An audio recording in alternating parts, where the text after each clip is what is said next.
Bharat 11वें रैसीना dialogues की मेजबानी कर रहा है। अमेरिका की ओर से इसमें शामिल होने पहुंचे हैं उप विदेश मंत्री क्रिस्टोफर लैंडो। 5 मार्च को जब लैंडो भाषण देने मंच पर चढ़े तो भारत और अमेरिका की व्यापारिक साझेदारी और भारत की तारीफ में कई कसीदे पढ़े, जैसे भारत के पास असीमित क्षमता है, यह सदी भारत के उदय के नाम होगी, अमेरिका भारत का सहयोग करने के लिए तैयार है, भारत के पास अथाह आर्थिक संसाधन मौजूद है, तरह तरह के दावे किए।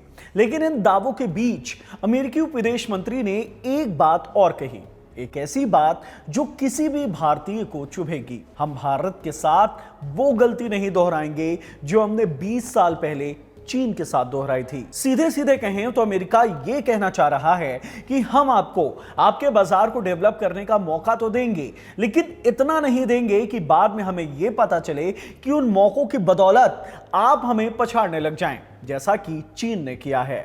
डोनाल्ड ट्रंप के टैरिफ रेगुलेशंस के बाद भारत और अमेरिका अभी अपने नए व्यापारिक समझौते को अंतिम रूप देने की तैयारी में है। इस बीच अमेरिका का ऐसा बयान कि भारत को उतनी छूट देने की गलती नहीं की जाएगी जितनी चीन को दी गई थी, यह बताता है कि अमेरिका हमें कैसे देखता है और हमारे साथ जिस साझेदारी की वो बात कर रहा है उसमें हमारा हित कितना हो सकता है, बस उतना ही जितना अमेरिका को अखरने ना लगे। साल 2016 से नई दिल्ली में हर साल एक इंटरनेशनल डिप्लोमेटिक मीट का आयोजन होता है। नाम है रायसीना डायलॉग्स। दरअसल नई दिल्ली में मौजूद राष्ट्रपति भवन और सेंट्रल सेक्रेटेरिएट के नॉर्थ ब्लॉक और साउथ ब्लॉक कॉम्प्लेक्स एक पहाड़ी पर बने हैं, जिसका नाम है रायसीना की पहाड़ी।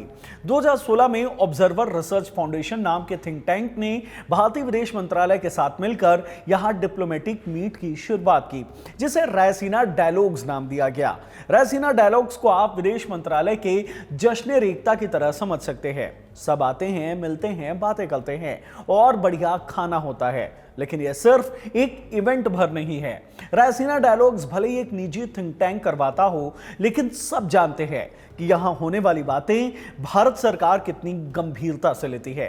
रायसीना डायलॉग्स में होने वाली बातों से मालूम चलता है कि दुनिया भारत के बारे में क्या सोचती है और भारत दुनिया को कैसे देखता है।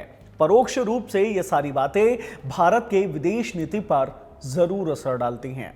साल 2026 में इसका 11वां संस्करण आयोजित किया गया है।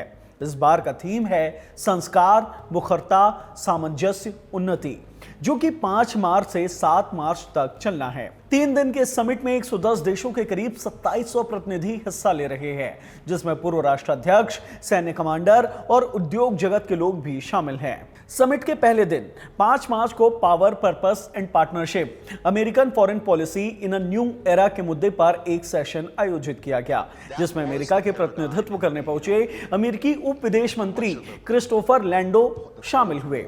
उनका भाषण 2 बातों पर केंद्रित था, भारत के साथ अमेरिकी व्यापार संबंध और अमेरिका फर्स्ट पॉलिसी। लैंडो ने पहले भारत की तारीफ करते हुए कहा कि 21वीं सदी में भारत का उदय होगा, भारत के पास अथाह आर्थिक संसाधन है, यह सदी कई मायनों में एक ऐसी सदी होने जा रही है जिसमें हम भारत के उदय को देखने की उम्मीद करते हैं। साथ ही यह भी आश्वासन दिया कि अमेरिका इसमें साझेदारी करेगा। इसके बाद लैंडो ने अमेरिका फर्स्ट नीति की बात की। लैंडो ने कहा कि अमेरिकी फर्स्ट नीति कोई अलगाववादी सिद्धांत नहीं है, हमारी विदेश नीति अमेरिकी हितों को आगे बढ़ाने पर केंद्रित है। ट्रंप जिस तरह अमेरिका को फिर से महान बनाएंगे, उसी तरह वे मोदी से भारत को फिर से महान बनाने की उम्मीद करेंगे। आखिरी में लैंडो ने भारत अमेरिका व्यापार संबंध पर भी बात की। लैंडो ने कहा कि हम ट्रेड डील को लेकर एक्साइटेड हैं, जो कि लगभग अंतिम चरण में है। हम भारत से मिलने वाले आर्थिक अवसरों को लेकर काफी ज्यादा उत्साहित हैं। लेकिन यही लैंडो ने एक ऐसी बात कह दी जिसे कोई साफगोई कह सकता है तो कोई चेतावनी। India should understand that we are not going to make the same mistake with India that we made with China 20 years ago in terms of saying, oh, you know, we are going to let you be able to develop all these market, and then, you know, the next thing we know is you are beating us in a lot of commercial events. यानी हम भारत के साथ वो गलती नहीं दोहराएंगे जो हमने 20 साल पहले चीन के साथ की थी। हम तुम्हें तुम्हारे बाजार को डेवलप करने का मौका दें और फिर एक दिन पता चले कि तुम कमर्शियल इवेंट में हमें ही पछाड़ने लगो। लैंडो की बातों से साफ है कि अमेरिका भारत की उतनी ही मदद करना चाहता है जितनी अमेरिका को सूट करती है। वो भारत को एक महाशक्ति की तरह आगे नहीं बढ़ने देना चाहता। ये बात समझे तो सभी थे, लेकिन ये बात कोई भारत के ही विदेश मंत्रालय के जलसे में कहकर निकल जाए, उससे मालूम चलता है कि अमेरिका भारत को कहां आंकता है, या उसका अमेरिका फर्स्ट का जो आग्रह है उसे लेकर वो किस हद तक जा सकता है। चलते चलते आपको यह भी बता देते हैं कि आखिरकार वो कौन सी 20 साल पुरानी गलती थी जिसकी बात लैंडो कर रहे थे। 20 साल पहले अमेरिका ने चीन को कौन से ट्रेड छूट दिए थे। CFR.org ने 1949 से 2025 तक अमेरिका चीन रिलेशंस की पूरी टाइमलाइन दी है, जिसके मुताबिक साल 2000 में अमेरिका ने चीन को PNTR स्टेटस दिया था, यानी परमानेंट नॉर्मल ट्रेड रिलेशंस। अक्टूबर 2000 में अमेरिकी राष्ट्रपति रहे बिल क्लिंटन ने US चाइना रिलेशनशिप एक्ट पर साइन किए थे। PNTR स्टेटस मिलने के बाद चीन को अमेरिकी बाजारों में कम टैरिफ पर निर्यात करने की सुविधा मिली। यह स्टेटस आगे चलकर चीन के WTO वर्ल्ड ट्रेड ऑर्गेनाइजेशन का सदस्य बनने में मदद करने वाला था। दिसंबर 2001 में ही चीन को वर्ल्ड ट्रेड ऑर्गेनाइजेशन का सदस्य बना लिया गया, जिसके बाद अमेरिका ने समर्थन दिया था। WTO का सदस्य बनने के बाद चीन को वैश्विक व्यापार नियमों के तहत बहुत सारे छूट मिले, जिससे उसके अंतर्राष्ट्रीय व्यापार में ढेरों वृद्धि हुई।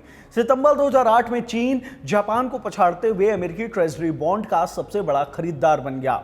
2008 वही साल था जब अमेरिका भारी मंदी का शिकार हुआ था।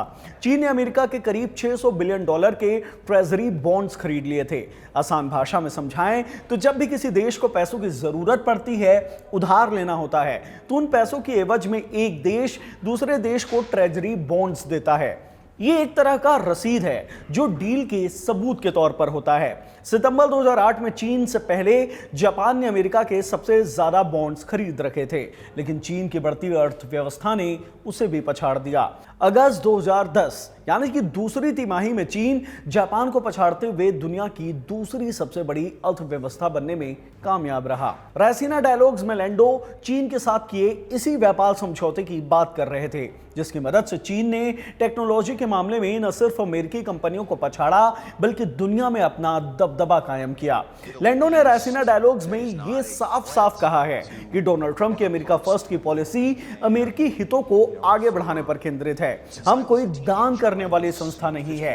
अमेरिका आने वाले दिनों में एक ऐसे बिजनेसमैन की तरह काम करेगा जिसके लिए अब हर मौके का फायदा उठाकर प्रॉफिट कमाना प्रायोरिटी होगी। मौजूदा ईरान के साथ चल रही इस जंग में भी अमेरिका ने व्यापार खोजने की कोशिश शुरू कर दी है। रायसीना डायलॉग्स में जब क्रिस्टोफर लैंडो से भारत द्वारा रूसी तेल खरीद को लेकर सवाल किए गए, तब लैंडो ने कहा कि मुझे उम्मीद है भारत वैकल्पिक स्रोतों के बारे में सोच रहा होगा। मुझे अमेरिका से बेहतर कोई वैकल्पिक स्रोत नहीं लगता।